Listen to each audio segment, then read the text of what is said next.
Halo semuanya, selamat datang lagi di eksplorasi materi kita hari ini. Kita bakal langsung bahas sesuatu yang benar-benar menarik nih.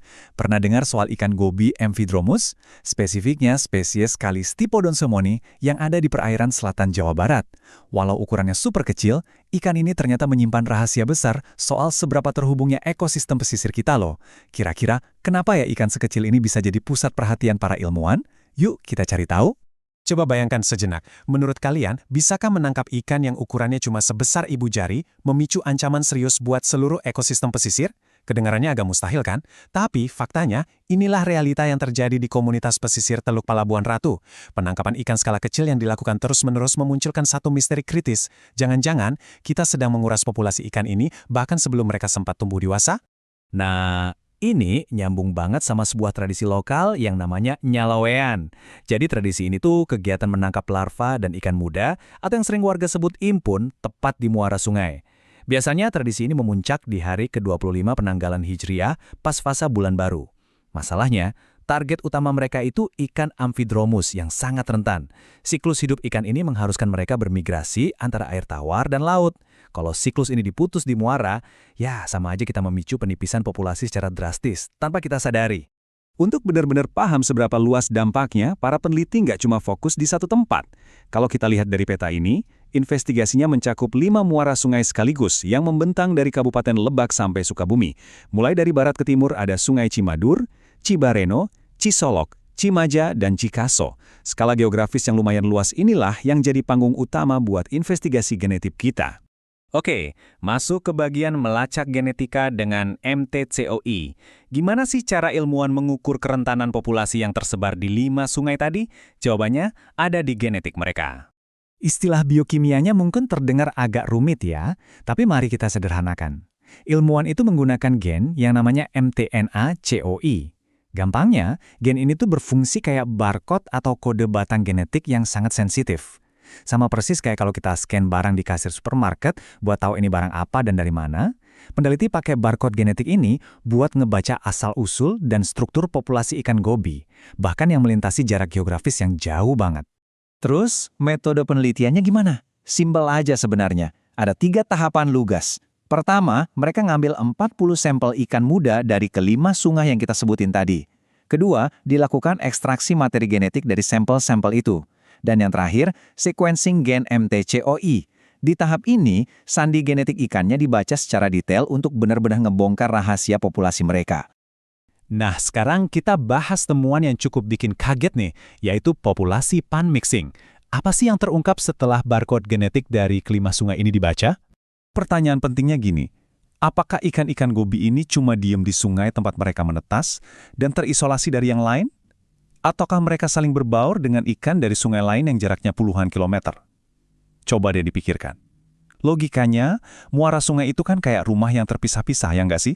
Tapi, kejutan besarnya ada di grafik jaringan haplotipe median joining ini. Coba perhatikan lingkaran raksasa di tengah yang dikasih label HAP1. Lingkaran raksasa ini punya 5 warna yang berbeda, dan tebak, warna-warna itu langsung mewakili ke-5 sungai tadi. Ini adalah bukti nyata kalau ikan-ikan ini secara aktif saling berbagi materi genetik. Fenomena percampuran yang luar biasa ini disebut pan-mixing. Jadi arus laut dan pasang surut itu ibarat jalan tol yang nyebarin larva-larva ini sebelum mereka akhirnya masuk ke sungai-sungai yang berbeda. Keren banget kan? Biar makin yakin, coba kita lihat angka statistik krusial ini. Nilai FST 0,0630. Dalam dunia analisis genetik, angka yang nyaris mendekati 0 seperti ini adalah bukti telak. Secara statistik, nggak ada perbedaan genetik yang signifikan di antara ke-5 populasi tersebut. Artinya apa? Ada aliran gen yang sangat tinggi yang mengikat mereka semua jadi satu kesatuan populasi besar di selatan Jawa Barat. Sayangnya, di balik konektivitas laut yang luar biasa ini, ada kabar kurang enak. Kita masuk ke krisis habitat di Sungai Cimaja. Saat kita ngegali datanya lebih dalam, kita nemuin titik gelap yang memprihatinkan. Mari kita bandingkan indeks keanekaragaman genetiknya. Perlu diingat, keanekaragaman yang tinggi itu berarti populasinya jauh lebih kuat dan adaptif.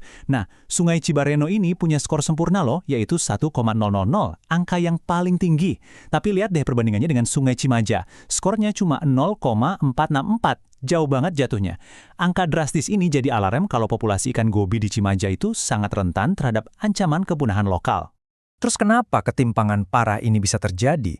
Jawabannya ada di kondisi lingkungan. Cibareno itu ibarat mercusuar keanekaragaman karena lingkungannya benar-benar masih asli dan belum tersentuh. Sebaliknya, Cimaja menderita degradasi habitat yang cukup parah karena praktik penambangan batu sungai oleh manusia. Padahal ikan gobi ini butuh banget habitat berbatu buat memijah dan berkembang biak.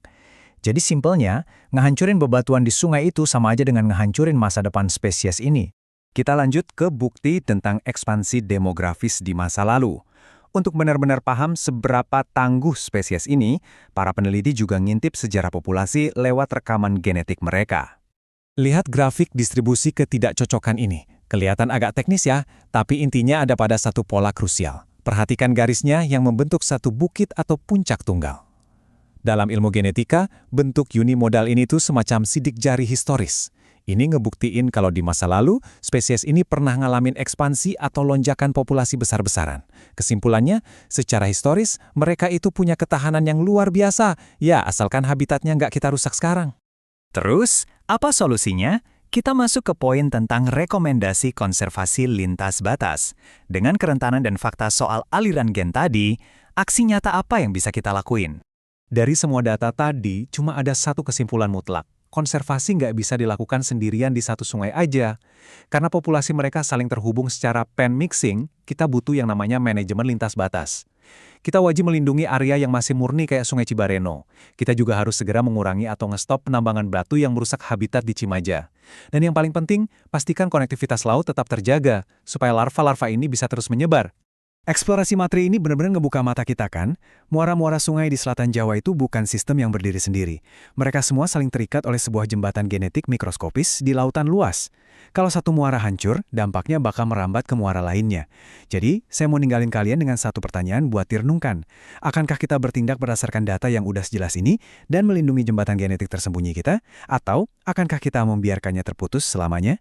Terima kasih banyak udah ngikutin pembahasan kali ini. Semoga bermanfaat dan terus